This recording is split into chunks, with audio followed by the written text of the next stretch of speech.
Hey everyone, I'm back with the next list of Nintendo characters that should come to Smash. If you missed the previous videos, in this series we are looking at the best Nintendo characters from each franchise that's already present in Super Smash Bros. We try to find if there are more suitable candidates for the fighting stage. As Sakurai has announced new DLC, we can explore the already existing series in Smash to see if they have more potential fighters for this game. And although we will probably get more third-party characters instead of Nintendo fighters, it's still a fun way to see what would work and look at what we want to see in the future of Smash. Last time we rounded up all the franchises from the original Super Smash Bros. That means that in this episode we will enter Melee, and also leave it again immediately, as there were only 3 new franchises introduced in that game. So we will also look at 2 characters from Brawl. That means that the franchises for this week are the Ice Climbers, Fire Emblem, Game & Watch, Kid Icarus and WarioWare. And this episode will be a weird one, because I had to go deep to find some suitable characters for these 2. So we have to cheat a little bit.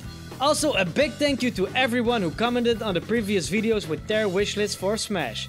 I loved reading through all of them, so be sure to leave your dream wishes for the franchises that I will go over today in the comments as well. It doesn't matter if they are assist trophies or whatever, just write down what you want. Okay, enough small talk, let's begin. Our icy boy and girl, the Ice Climbers. Picking a character from this franchise isn't an easy task. Well, it is easy, but it isn't fun.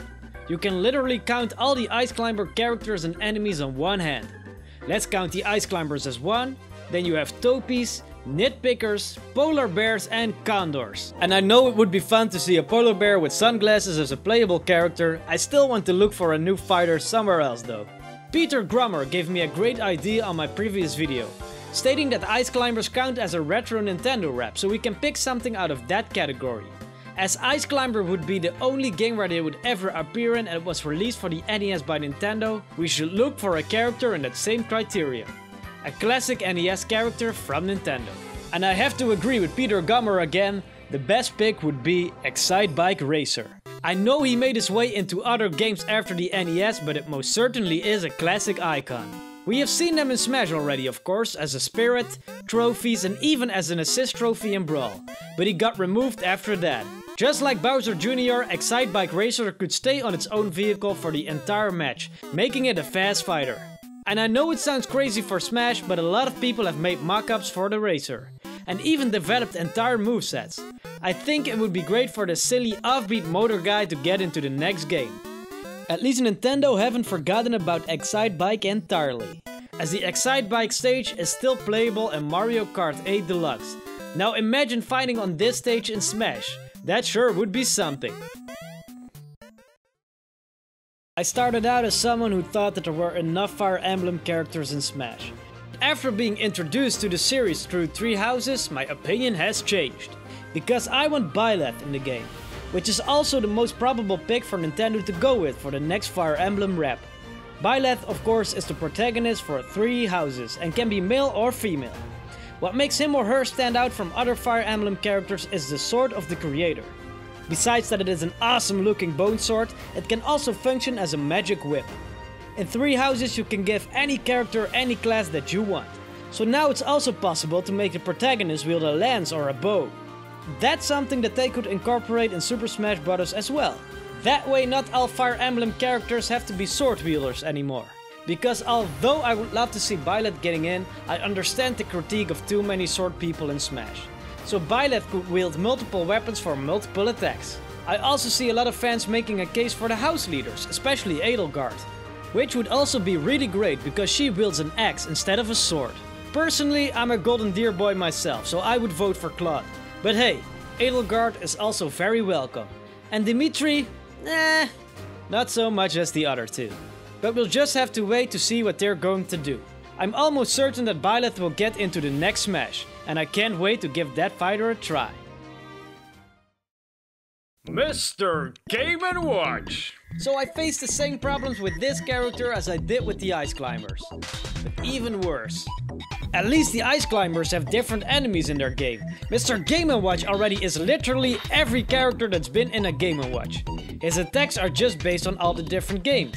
And there might be some that haven't been included in his moveset yet, but those aren't different enough to make a full-blown character. So, why not pick a character based on a Mr. Game & Watch feature? Which is... nothing. A character so bland that Mr. Game & Watch finally has a similar friend. A fighter that has almost nothing, so it would be almost impossible to make a moveset out of it. A person that represents the Nintendo Switch's main controller. The Joy-Con carrier himself, Labo Man. Made famous because of the Nintendo Labo trailer where he did absolutely nothing except fall over. And slowly, the memes started to come in, with also the mock-ups for Super Smash. But then, animator, filmmaker and YouTuber Javid L. Starrett came with the ultimate video to showcase a moveset for Labo Man. Just look at it. So smooth. So elegant. Now it's not so funny anymore, is it? The true pick for the next DLC. I hope that this will teach you not to laugh so hard anymore when you see a poor Labo Man falling over again. Shall we bring balance to the roster with Kid Icarus? We already have Pit, good boy. Dark Pit, bad boy. Palutena, good girl. So now we need a bad girl. And who better to do that than the baddest girl of them all? The main antagonist, Medusa. Medusa has seen a redesign in her career as a Kid Icarus villain. She used to look like this. Yikes!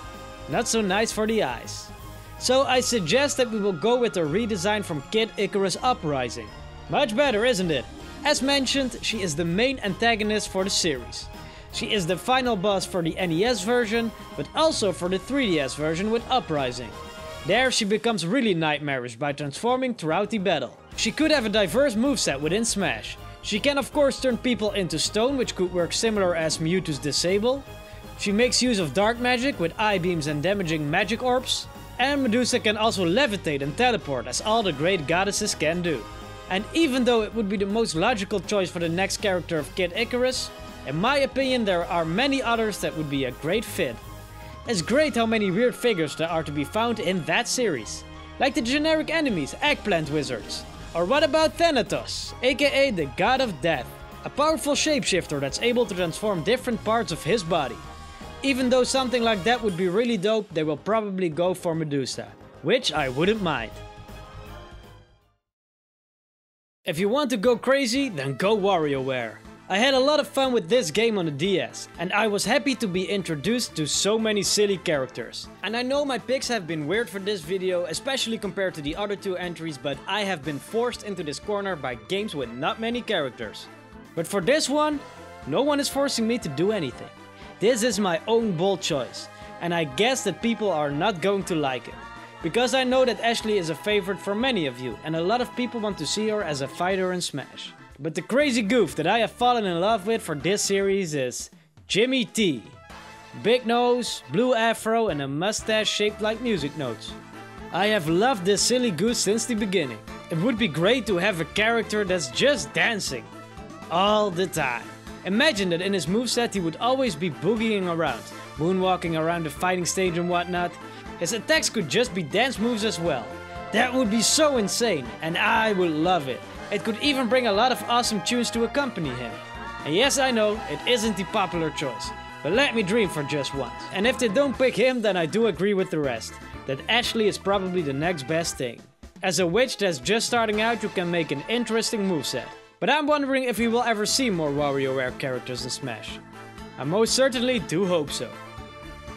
Whew! That was a crazy one. Most of these characters are certainly out there.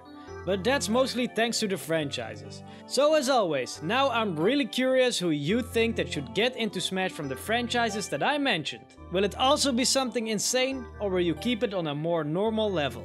Let me know in the comments, as I really want to see your list. And believe me, we are just getting started. This is just episode 3. Next time we will discover even more franchises from Brawl and go over some of the more popular series. And you don't want to miss out on that. So be sure to click that subscribe button and the bell so you're the first to know. Thank you so very much.